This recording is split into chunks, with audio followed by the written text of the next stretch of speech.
সত্যের চেয়ে বড় কোনো স্বপ্ন নেই। এই ধ্রুব সত্যকে বুকে ধারণ করে শেকলবন্দি মাহবা যখন মুক্তির প্রহর গুনছে, তখন কেমন আছে পারস্যের দুর্দণ্ড প্রতাপশালী গোত্রপ্রধান বুজাকশা? যে বাবা সন্তানের গায়ে কখনো একটা আঁচড় লাগতে দিতেন না, নিজ হাতে সেই ছেলেকে শেকল পরিয়ে তিনি কি শান্তিতে থাকতে পারছেন?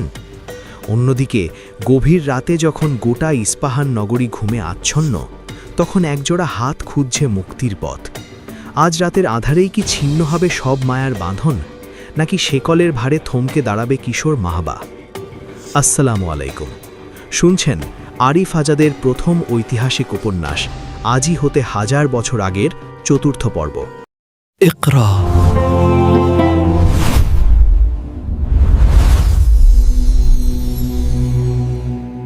বুজাখোসাও যে সবিশেষ শান্তিতে আছে তা বলা যাবে না। মাহবা তার একমাত্র সন্তান। কত অযুত রাত্রি, নিযুত প্রহর অপেক্ষার পর তাদের কোল আলো করে এসেছিল মাহবা। তাকে ঘিরে কত স্বপ্নই না বুনেছিল বুজাখোসা। যেদিন পৃথিবীতে আসে মাহবা, সেই দিনটা ছিল বুজাখোসার জীবনের সবচেয়ে আনন্দময় দিন। সেই দিনের সকল স্মৃতি যেন তার চোখের তারায় আজও জীবন্ত। সারা বাড়ি জুড়ে, সারা তল্লাট জুড়ে সে কি হই হুল্লোড়। মাহবাকে নিজের যোগ্য উত্তরসূরি করে গড়ে তোলার এক আকাশ সমান প্রত্যয় ছিল বুজাখোসার মনে। কিন্তু হায়, নিয়তির কি নির্মম লিখন!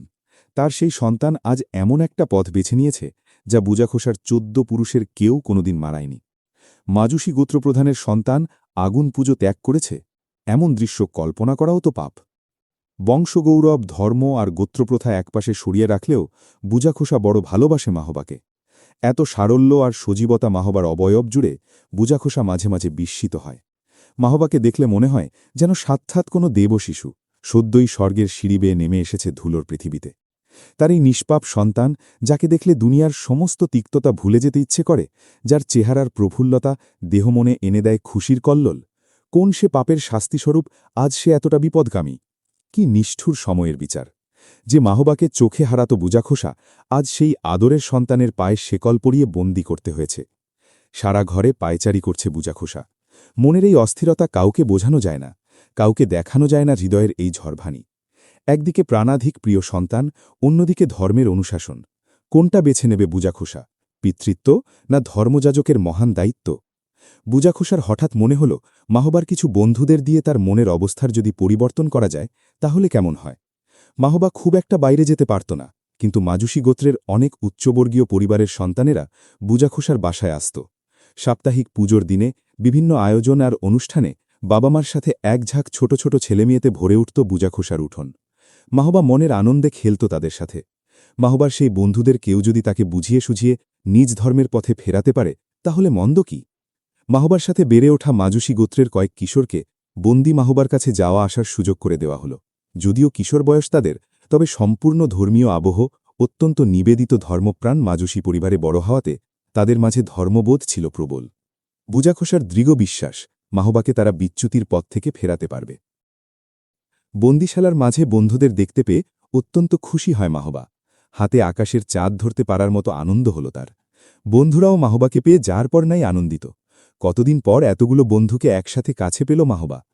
বন্ধুদের একজন, যার নাম সোরাত, সে বলল, তোমাকে এই অবস্থায় দেখব তা কোনোদিন ভাবতে পারিনি। আহা, কি অবস্থা দেখো, শেকলগুলো কি শক্ত করে বাঁধা। নাউল বলল, কিন্তু তোমার এমন দুর্দশা হলো কেন মাহবা? তোমার এই করুণ অবস্থা দেখেই মন খারাপ হয়ে যাচ্ছে। মাহবা স্মিত হেসে বলল, আরে আরে, তোমরা চিন্তা করো না। লোহাকে যখন আগুনে পোড়ানো হয় তা আরও মজবুত, আরও ধারালো হয়ে ওঠে, জানো তো? আমার পিতাও আমাকে লোহার মতো করে গড়ে তুলছেন। তোমরা এটাকে আমার এক ধরনের গড়ে ওঠা ভাবতে পারো। কিন্তু তাই বলে পায়ে শিকল পরাতে হবে? আরেক বন্ধু রামেলের গলায় অভিযোগের সুর। সেদিন খুব বেশি কোনো আলাপ হল না।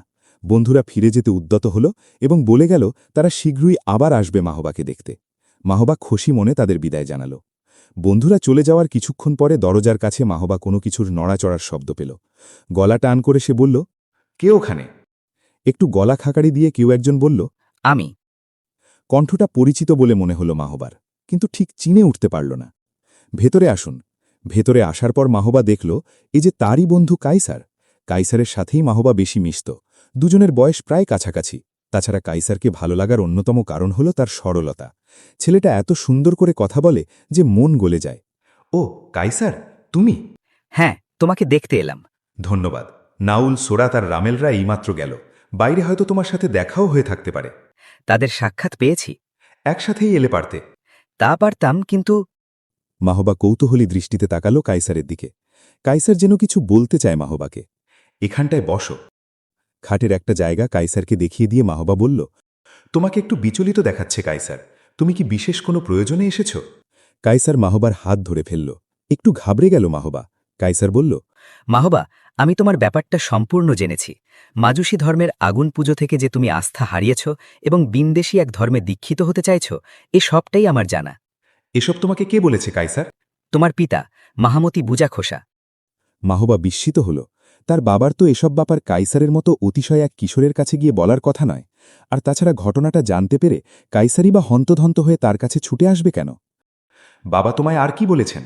তিনি বলেছেন যেন আমরা তোমাকে বোঝাই আগুন পুজোর ধর্মই কেন সত্য ধর্ম, বিনদেশী ধর্মটা কেন অসত্য, যে পথ তুমি বেছে নিয়েছ সেটা কতটা ভুল আর ভয়ঙ্কর, সেসব যেন তোমাকে বুঝিয়ে সুঝিয়ে ফেরত আনতে পারি। এতক্ষণে বাবার দুরভিসন্ধিটা মাহবা ধরতে পারল। অবশ্য এটাকে মাহবা দুরভিসন্ধি বলতে রাজি নয়। সন্তানের জন্য দয়ালু পিতার প্রাণান্তকর প্রচেষ্টা। অতল সমুদ্রে ডুবে থাকা মানুষ তো খড়কুটো ধরে হলেও বাঁচতে চায়। মাহবার পিতা বুজা খোসাও একদল কিশোরকে দিয়ে ধর্মত্যাগের পাপ থেকে বাঁচাকে চাইছে মাহবাকে। মনে মনে হাসল মাহবা। তাচ্ছিল্য থেকে নয়, তার প্রতি বাবার অনুরাগ আর অফুরন্ত ভালোবাসার নজির দেখতে পেয়ে। কাইসার, বাবা তোমাকে ঠিকই বলেছেন। আগুন পুজোর উপর থেকে আমি বিশ্বাস হারিয়েছি। যে বস্তু নিজ থেকে জ্বলে উঠতে পারে না, কড়ি কাঠ ফেলে জ্বালিয়ে না রাখলে যে বস্তু আপনা আপনি নিভে যায়, এমন দুর্বল জিনিসকে সৃষ্টিকর্তা হিসেবে বিশ্বাস করতে আমার মন সায় দেয় না। তোমার এই বিশ্বাসকে আমি শ্রদ্ধা করি মাহবা, আর শ্রদ্ধা করে বলেই আজ আমি তোমার কাছে ছুটে এসেছি। হায় ঈশ্বর, যদি আমিও তোমার মতো করে ভাবতে পারতাম। কাইসার বলল। কাইসারের কথায় বিস্মিত হল মাহবা। তার বিশ্বাসকে কাইসার শ্রদ্ধার ভরে গ্রহণ করবে এতটা আশা মাহবা করেনি। সত্যি, বাস্তবতা কখনো কখনো কল্পনাকেও হার মানায়। মাহবার মতো কাইসারও মাজুসী সম্প্রদায়ের এক ধার্মিক পরিবারের সন্তান।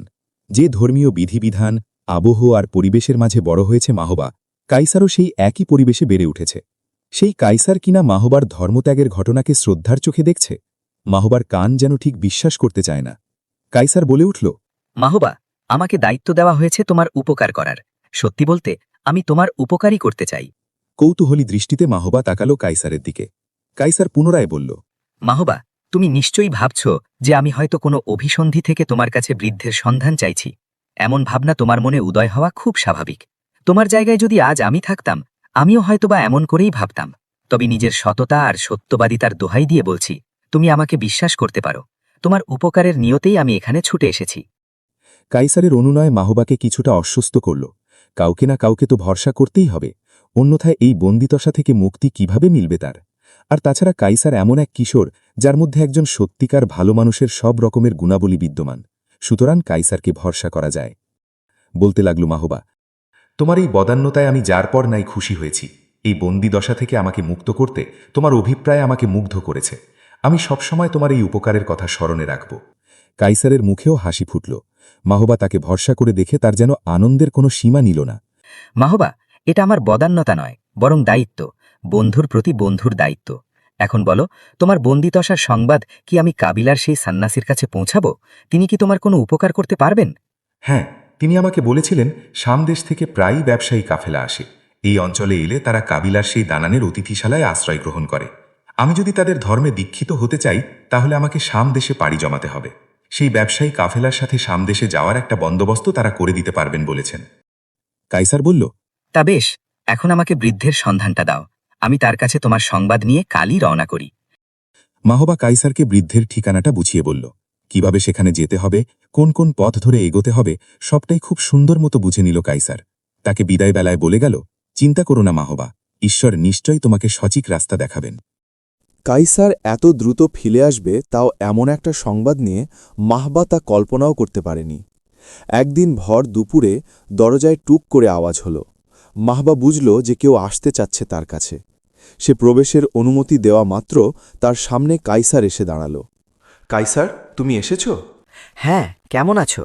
ভালো। তোমার খবর কি? কোনো অসুবিধে হয়নি তো? সেই বৃদ্ধের ডেরায় যেতে পেরেছিলে?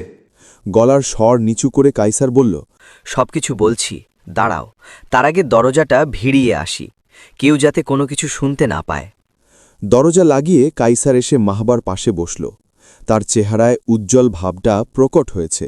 ভালো সংবাদ বয়ে আনতে পারলে মানুষের চোখ মুখ যেমন উজ্জ্বল দেখায়, কাইসারের চেহারাতেও সেই উজ্জ্বলতা দেখা যাচ্ছে। মাহবা, তোমার বাতলে দেওয়া রাস্তা ধরে আমি সেই বৃদ্ধের ডেরায় গিয়েছিলাম। আমি খুব আশ্চর্য হয়েছি সেখানে গিয়ে। কি সুন্দর আর পরিপাটি তাদের সবকিছু, যেন ছবির মতো করে সবকিছু সাজানো গোছানো। বৃদ্ধ লোকটাকেও আমার অনেক পছন্দ হয়েছে। সত্যিকার অর্থেই তিনি অনেক দয়ালু আর ভালো মানুষ। মাহবা বলল, জগতের সবচেয়ে কঠিন হৃদয়ের মানুষটাও এই বৃদ্ধকে সমীহ করতে বাধ্য হবে। মানুষকে আপন করে নেওয়ার এক অদ্ভুত গুণ তার মাঝে বিদ্যমান। আলবত, বলল কাইসার। তোমার বন্দিত্বের কথা শুনে বৃদ্ধ ঝরঝর করে কেঁদে ফেললেন। অপরিচিত আর অনাত্মীয় কারোর জন্য কেউ এভাবে কাঁদতে পারে তা আমার ভাবনাতেও ছিল না। কাইসারের কথা শুনে মাহবার মনটাও যেন ডুকরে কেঁদে উঠল। আহা, একটা দিনের কেবল পরিচয়, আর তাতেই কিনা মাহবার দুঃখ সেই অশীতিপর বৃদ্ধকেও স্পর্শ করে গেল। এ কিসের টান? বৃদ্ধ কি আমার ব্যাপারে আর কিছু বলেছেন? কাইসার পকেটে হাত দিয়ে একটা কাঁচি বের করে আনল। সেটা দেখে মাহবা বলল, কি এটা? কাইসার বলল, একটা যন্ত্র, এটা দিয়ে তোমার পায়ের শেকল কাটা যাবে। বৃদ্ধ আমাকে এই যন্ত্র দিয়েছেন তোমাকে দেওয়ার জন্য, আর বলেছেন অতি শিগগিরই একটা ব্যবসায়ী কাফেলা শাম থেকে এসে পৌঁছবে এখানে। তুমি যদি সত্যই সেই ভিন দেশে পাড়ি জমাতে চাও, তাহলে ওই কাফেলার সাথে যাওয়ার বন্দোবস্ত উনি করে রাখবেন। মাহবার মনের আনন্দ যেন আসমান ছুতে চায়। এটা স্বপ্ন না সত্যি তা ঠাহর করে উঠতে হিমশিম খেতে হচ্ছে তাকে। এমন বন্দি দশার মাঝে মুক্তির এমন সহজ তরিকা পাওয়া যাবে, কল্পনাতেও ভাবা যায় এতদূর? মাহবা কাইসারের হাত ধরে ফেলল। তার চোখে কৃতজ্ঞতার অশ্রু। মাহবা বলল, বন্ধু, তোমার এই উপকারের কথা আমি জীবনেও ভুলব না। আমাকে মুক্ত করতে যে ঝুঁকিটা তুমি নিয়েছ, এই ঋণ কোনোদিন শোধ করা সম্ভব নয়। আমি ঈশ্বরের কাছে চাইব যেন তিনি তোমার জীবনকে সুশোভিত করে রাখেন। একটা আবেগ ঘন পরিবেশে কাইসারের চোখও ভরে উঠল অশ্রু জলে। সে বলল, মাহবা, তুমি একদম চিন্তা করো না। আমি শেষ দিন পর্যন্ত তোমার পাশে আছি। এই যন্ত্রটা আপাতত লুকিয়ে রাখো। শাম দেশ থেকে ব্যবসায়ী কাফেলা কবে আসছে আমি তার খবরাখবর রাখব। সংবাদ পাওয়া মাত্রই আমি তোমার কাছে চলে আসব বন্ধু। সেই দিন থেকে মাহবার এক অনন্ত অপেক্ষার দিন শুরু হলো যেন। প্রতিটা মুহূর্ত মাহবা কল্পনার সাগরে ডুবে থাকে। নতুন সেই জীবনের কথা ভাবতেই তার পুলক অনুভব হয়। সে জানে না নতুন জীবনে তার জন্য কি অপেক্ষা করে আছে। তবে এই জঞ্জাল আর মিথ্যের ব্যাসাতি ছেড়ে সে যে সত্যের সন্ধানে ছুটতে পারবে, এই আনন্দ তাকে বিভোর করে রাখছে সারাটা সময়। বন্দিত্বের সময়গুলোকে এতদিন তার কাছে অসহ্য লাগত, কিন্তু এখন মনে হচ্ছে এই বন্দিত্বই তার জন্য উন্মুক্ত করেছে নতুন জীবনের দুয়ার। পায়ের শেকলের দিকে তাকিয়ে মাহবা মনে মনে বলল, আর কটা দিনই তো কেবল। বুজাকশার কাছে পারস্য অধিপতির আরেকটা পত্র এসে পৌঁছাল। পত্রে তিনি লিখেছেন, মহামতি বুজাকশা, প্রিয় ভ্রাতা, অনেক দিন হলো আপনার কোনো সংবাদ পাই না। আশা করি কুশলে আছেন। আপনি জেনে আনন্দিত হবেন, নিমার রাজ্যের সাথে আমাদের দীর্ঘদিনের বিরোধ মীমাংসা হয়েছে এবং তারা পারস্য রাজ্যের অধীনে থাকার প্রস্তাবে সম্মত হয়েছে। আমরা খুব শিগগিরই তাদের সাথে যুদ্ধবিরতিতে যাচ্ছি। এই বিজয় লাভ উপলক্ষে পারস্য রাজদরবারে এক রাজভোগের আয়োজন করা হয়েছে। পত্রবাহকের সাথে আমি একদল ঘোড়া সওয়ার আর কিছু ঘোড়া পাঠালাম। কোনো আপত্তি না থাকলে আপনি আমার পাঠানো বাহনে চেপে আজই পারস্য রাজদরবারকে আলোকিত করতে পারেন। ইয়েমেন থেকে আনা কিছু দুর্লভ পাথর আপনার জন্য উপহার হিসাবে পাঠানো হলো। এই পাথরের বিশেষত্ব হলো অন্ধকারে এই পাথর থেকে উজ্জ্বল দ্যুতি নির্গত হয়। মনে হয় যেন এক ঝাঁক জোনাকি পোকা উড়ছে ঘরের মাঝে। ও হ্যাঁ, আপনার দেওয়া সেই কালো গোলাপের চারা কিন্তু এখন আস্ত একটা কালো গোলাপের বাগানে পরিণত হয়েছে। সেই বাগানও আপনাকে দেখানোর লোভ আমি সামলাতে পারছি না। আশা করছি দ্রুতই আপনার সুখ দর্শনে ধন্য হব। ইতি আপনারই ভাই, পারস্য অধিপতি। পারস্য সম্রাটের এই শ্রদ্ধাভরা বিনয়ে বুজাক্ষার বেশ ভালো লাগে। এত বড় সাম্রাজ্যের অধিপতি, অথচ কি অসাধারণ সরলতা দিয়ে মানুষকে মুগ্ধ করেন। বুজাক্ষা আজকালের মধ্যেই পারস্য রাজদরবারে রওনা করবে বলে মনস্থির করল। অনেকদিন থেকেই মনটা সবিশেষ ভালো নেই। সম্রাটের সাথে কিছু সময় অতিবাহিত করে আসতে পারলে মন্দ হয় না। আর তাছাড়া মাহবাকে নিয়ে বুজাক্ষা যে ঘোরতর বিপদে পড়ল, এই ব্যাপারটাও সম্রাটকে অবহিত করা দরকার বইকি। সম্রাট নিশ্চয়ই তাকে ভালো পরামর্শই দিবেন। পারস্য রাজদরবারে যাওয়ার পূর্বে বুজাক্ষা একবার মাহাবার কাছে আসল। খোলা দরজা দিয়ে চোখ পড়তেই বুজাক্ষা দেখল মাহবা জানালার কাছে পা ছড়িয়ে বসে আছে। দুই পায়েই তার শেকল পড়ানো। মাহবা জানালা দিয়ে বাইরে তাকিয়ে আছে, দৃষ্টি তার দূর অন্তরিক্ষে ছড়ানো। এই দৃশ্য দেখে বুজাক্ষার বুকের ভেতরটা হু হু করে উঠল। আদরের সন্তানের পায়ে কি শক্ত শেকল তাকে পড়াতে হলো। যার গায়ে কোনোদিন একটা আঁচড় লাগতে দেয়নি, তারই পায়ে আজ পড়াতে হলো লোহার শেকল। বাস্তবতা মানুষকে কি নিষ্ঠুর করে তোলে। পায়ের আওয়াজ পেয়ে মাহবা ঘাড় ঘুরিয়ে তাকাল। বাবাকে দেখে স্মিত হেসে ফেলল সে। জিজ্ঞেস করল, বাবা, আপনি এই বড় অসময়? অসময়েই বটে। দিনের এই সময়টায় বুজাক্ষা খুবই ব্যস্ত থাকে। সম্প্রদায়ের নানান লোকজন তার কাছে আসে। যেহেতু গোত্রপ্রধান, ফলে নানান অভিযোগ আর অনুযোগ শোনা, সমস্যা সমাধান ইত্যাদি করতে করতেই দিনের এই সময়টুকু কেটে যায়। এ যেন নিত্যকার রুটিনে পরিণত হয়েছে। বুজাক্ষা নরম স্বরে বলল, কেমন আছো মাহবা? আমি বেশ ভালো আছি, উত্তরে বলল মাহবা। উপহাস করে কিনা তা বুঝতে পারল না বুজাক্ষা। তবু কথা না বাড়িয়ে বলল, পারস্য রাজদরবার থেকে নিমন্ত্রণপত্র এসেছে, সাথে তারা ঘোড়া বহরও পাঠিয়েছে। আমি হয়তো দিন কয়েকের মধ্যেই পারস্য রাজদরবারের উদ্দেশ্যে রওনা করব, তাই ভাবলাম তোমার সাথে একবার সাক্ষাৎ করে যাই। মাহবা বলল, শুভ আর নির্বিঘ্ন হোক আপনার যাত্রা। বুজাক্ষা ভেবেছিল মাহবা হয়তো এতদিনে তার ভুল বুঝতে পেরেছে। হয়তো ভ্রান্ত বিশ্বাসের বিষবাষ্প তার হৃদয় থেকেও ধুয়ে মুছে গেছে। কিন্তু সন্তানের নির্বিকারত্ব তার মনটাকে আরও ভার করে তুলল। কোন উপায়ে ছেলেকে এই মহাপাপের রাস্তা থেকে ফেরত আনবে ভেবে কুল পায় না বুজাক্ষা। সেই সন্ধ্যাতেই কায়সার আবারও মাহবার কাছে আসল। তাকে দেখে মনে হল যেন বাঘের তাড়া খেয়ে জঙ্গলে দৌড়ে পালানো কোনো হরিণ শাবক। চেহারা জুড়ে তার অস্থিরতার ছাপ। অনেকটা কাঁপা কাঁপা গলায় কায়সার বলল, বন্ধু, তোমার সেই কাঙ্ক্ষিত দিন উপস্থিত। এক শীতল ধারার স্রোত যেন নেমে গেল মাহবার শির দাগাবে। সত্যিই কি সেই মাহেন্দ্রক্ষণ এসে হাজির হয়েছে মাহবার দোরগোড়ায়? ভয়, অবিশ্বাস আর বিস্ময়ে মাহবা যেন বাঘহীন হয়ে পড়ল। কায়সার পুনরায় বলল, তোমাকে যে যন্ত্রটা দিয়েছিলাম তা সযত্নে রেখেছিলে তো? হ্যাঁ কায়সার, সেটা আমার কাছেই আছে। বেশ, তাহলে শোনো। আজ রাতের শেষ প্রহরে সেই বৃদ্ধের এক দূত ছদ্মবেশে অপেক্ষা করবে তোমাদের বাড়ির সামনে। সুবিধামতো সময়ে তুমি যন্ত্রটা দিয়ে শেকলগুলো কেটে বের হয়ে যাবে। বাড়ির বাইরে গেলেই সেই দূতের দেখা পাবে। দূত তোমাকে পৌঁছে দেবে ভিনদেশী কাফেলার কাছে। কাফেলার সাথে তুমি চলে যেতে পারবে তোমার আকাঙ্ক্ষিত জায়গায়। কৃতজ্ঞতায় মাহবার চোখে জল এসে যায়। কায়সারের এই উপকার মাহবা কোনো দিন ভুলতে পারবে না। জীবনের এই কঠিনতম সময়ে এমন পরোপকারী বন্ধু পাওয়া তো ইহজনমের সৌভাগ্য। কায়সার, মাহবা বলতে লাগল, তুমি আমার যে উপকার করলে, কোনো কিছু দিয়েই তার ঋণ শোধ করা সম্ভব নয়। আমি জানি না জীবন আমাকে কোথায় নিয়ে থামাবে, তবে আমি যেখানেই যাই না কেন তোমার কথা সবসময় আমার মনে থাকবে। আবেগের আতিসাহ্যে দুই বন্ধুরই চোখ যেন অশ্রুসজল হয়ে উঠল। মাহবাকে অভয় জানিয়ে সেদিন কায়সার ফিরল চিরদিনের মতো বিদায় নিয়ে। কায়সারের চলে যাওয়ার দৃশ্য মাহবার বুকেও তৈরি করল শূন্যতার ঢেউ। অপেক্ষার প্রহর গুনছে মাহবা। রাত বাড়ছে জাগতিক নিয়মে। মায়ের কথা ভীষণ মনে পড়ছে তার। সেই মায়ামখা স্নিগ্ধ মুখখানি আর কোনোদিন দেখতে পাবে না সে। বাবার কথা ভাবতে গেলে মনটা হাহাকার করে উঠছে। বাবাকে যতটা কঠিন হৃদয়ের বলে মনে করা হয়, ততটা কঠিন তিনি কোনোদিন ছিলেন না। অন্তত মাহবা কোনোদিন দেখেনি। আদর, যত্ন, ভালোবাসা আর শাসন সবটার কি এক দারুণ মিশ্রণে তিনি বড় করছিলেন মাহবাকে। কিন্তু মানব মন যে বড় আশ্চর্য, হৃদয়ের তৃষ্ণা বড় অদ্ভুত। মন যা চায়, হৃদয়ে যা খোঁজে, তা লাভের জন্যে সে ছিন্ন করে ফেলতে পারে মায়ার সকল বাঁধন। মাহবা জানালা দিয়ে বাইরে তাকাল। আকাশে মেঘ নেই। জ্যোৎস্নার নরম আলোয় একটি আলো আধারির পরিবেশ তৈরি হয়ে আছে জগৎ জুড়ে।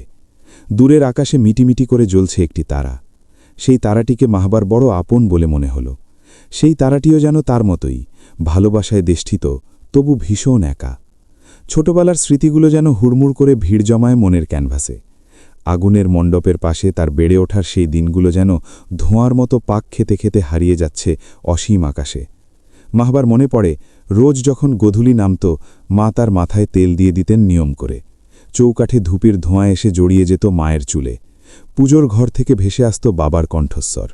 তামার পাত্রে আগুন জ্বালিয়ে তিনি এক মনে জপতেন আগুন দেবতার মন্ত্র। আগুনের সেই লালচে আভা এসে পড়ত ছোট্ট মাহবার চেহারায়। যেন এই আগুন তাকে চেনে, যেন এই আগুন তাকে ভালোবাসে। এত প্রগাঢ় ভক্তি, প্রেম আর ভালোবাসা দেখতে দেখতে বড় হয়েছে মাহবা, তবুও কেন তার মনের কোণে এক টুকরো শূন্যতা জড়ো হয়েছিল? কেন সে কোনোদিন মানতে পারেনি যে আগুন দেবতাই একমাত্র আরাধ্য ঈশ্বর? সবই এত কাছের, অথচ সবই কত দূরে। বুকের ভেতর কেমন একটা কাঁপুনি ছড়িয়ে পড়ে মাহবার।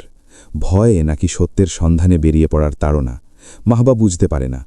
মনে হয় যেন দূর থেকে কেউ হাত বাড়িয়ে ডাকছে, আয় আয় বলে। আবার খুব কাছ থেকে কেউ যেন টেনে ধরে বলছে, যেও না। এইসব আলো আধারি চিন্তার নিঃসীম নিমগ্নতার মাঝে মেঘ এসে ঢেকে দিল আকাশের চাঁদখানাকে। জ্যোৎস্নার অনুপস্থিতি বাইরে একটা গুমোট আবহ তৈরি করল। কোথায় যেন নড়ে উঠল একটি নিশাচর প্রাণী। মাহবার অপেক্ষার প্রহর কমতে লাগল ধীরে ধীরে। রাত্রির শেষ প্রহর প্রায় উপস্থিত। আকাশের গাঢ় অন্ধকার ধীরে ধীরে মিলিয়ে আসছে। আকাশ জুড়ে এখন ফুটে আছে শেষ রাত্রির নক্ষত্ররা। যেন সাদা সাদা শিউলি ফুলে ভরে আছে রাতের আকাশ। বাতাসে অদ্ভুত ঠান্ডা গন্ধ, অচেনা তবু কি গভীর আবেদনময়। সেই গন্ধে যেন ছড়িয়ে আছে মুক্তির সুবাস। ধীরে ধীরে উঠে দাঁড়ালো মাহবা। বিছানার নিচে সযত্নে লুকিয়ে রাখা সেই শেকল কাটার যন্ত্রটা বের করে আনল। যন্ত্রটা হাতে নিতেই অদ্ভুত অনুভূতি হল তার। যেন একটা ঠান্ডা শীতল স্রোত বয়ে গেল শরীর জুড়ে। রক্ত হিম করা এই অনুভূতিকে কি বলবে মাহবা? ভয় না মুক্তির আনন্দ? শেকল কাটার কাজে হাত লাগালো মাহবা। একবার মনে হল সে হয়তো পেরে উঠবে না। হাত কাঁপছে তার। বুকের ভেতর কেমন যেন হু হু করে উঠল। মায়ের মুখ, বাবার হাসি, শৈশবের আনন্দ সব যেন একসাথে হয়ে আছড়ে পড়ল মনের বারান্দায়। সকল যাতনা যেন পাহাড়ের মতো বুকের উপর উঠে এলো। কিন্তু পরক্ষণে মনে হল মুক্তির দিশা পেতেই তো সমাজ আর সংসারের সাথে তার এই বিদ্রোহ। তাহলে কেন এত দ্বিধা আর সংকোচ? অবশেষে বন্দিত্ব থেকে মুক্ত হল মাহবা। ঘরের আলোটা যেন সেই মুহূর্তে কেঁপে উঠল। বাতাসের দোলায় দুলে উঠল প্রদীপের শিখা। সেই কাঁপা আলোয় নিজের ছায়াটাকে দেখতে পেল মাহবা। যেন এই ছায়াটাই তার নতুন জীবনের প্রথম রাজসাক্ষী। চুপিসারে দরজা খুলে বাইরে এসে দাঁড়াল সে। এক ঝাপটা বাতাস এসে তার গায়ে লাগল। কি স্নিগ্ধ এবং কোমল সেই বাতাস। আঙিনা জুড়ে নক্ষত্রের নিষ্প্রভ আলো খেলা করছে। ঝিরিঝিরি বাতাসে কাঁপছে গাছের পাতা। মাহবা থামল। একবার পেছনে ফিরে দেখে নিল তার শৈশব আর কৈশোরের ঠিকানাটাকে। এই ঘরদোর, এই উঠান, মন্দির, গাছপালা সবই বিমর্ষ চেহারা নিয়ে তাকিয়ে আছে তার দিকে। মাহবার যেন তারা সকলেই মর্মাপীড়িত। বুক ফেটে কান্না এলো তার। অশ্রুর অবিরাম ধারা নেমে চোখ বেয়ে। আহারে মানব মন, চলে যাবে তবু ছেড়ে যাবে না। ঘর থেকে বের হয়ে কিছু দূর আসতেই অন্ধকারে অপেক্ষারত এক ছায়ামূর্তি নজর কাড়ল মাহবার। বুঝতে বাকি রইল না এই সেই বৃদ্ধের ভৃত্য। আরেকটু নিকটবর্তী হতেই ভৃত্য এসে কুর্নিশ করল মাহবাকে। বেশ চিন্তায় ছিলাম আপনার জন্যে। যাক, অবশেষে নির্বিঘ্নে বের হয়ে আসতে পেরেছেন। ভৃত্য বলল, আপনার সহানুভূতি আর সহায়তার জন্য আমি কৃতজ্ঞ। আমরা এখন কোন দিকে যাচ্ছি? আমরা এখান থেকে যাব পূর্ব দিকের গুন্দিসাপুর অঞ্চলে। সেখানে মুস্কো নামক জায়গায় কাফেলা আপনার অপেক্ষায় রয়েছে। সেই বিস্তীর্ণ তারাভরা রাতের আলয়, জাইপল্লীর ছায়া ঘেরা মায়াভরা মাঠঘাট পেরিয়ে মাহবা চলেছে অনন্তের পথ ধরে। পেছনে পড়ে আছে তার আশৈবের সমস্ত স্মৃতি। স্নেহময়ী মায়ের মুখ, পিতার আদুরে কণ্ঠস্বর, সন্ধেবেলার ধূপের গন্ধ। মাহবা এগোচ্ছে, যেন পেছনে ভেঙে পড়ছে সম্পর্কের সমস্ত সুর হুড়মুড় করে। স্মৃতিগুলো যেন মিশে যাচ্ছে কালের ধুলোয়। ম্লান হতে হতে সেগুলো যেন অদৃশ্য হচ্ছে ক্রমশ। বুকে তার বিচ্ছেদের দহন দাউ দাউ করে উঠে। মাহবা আকাশের দিকে তাকায়।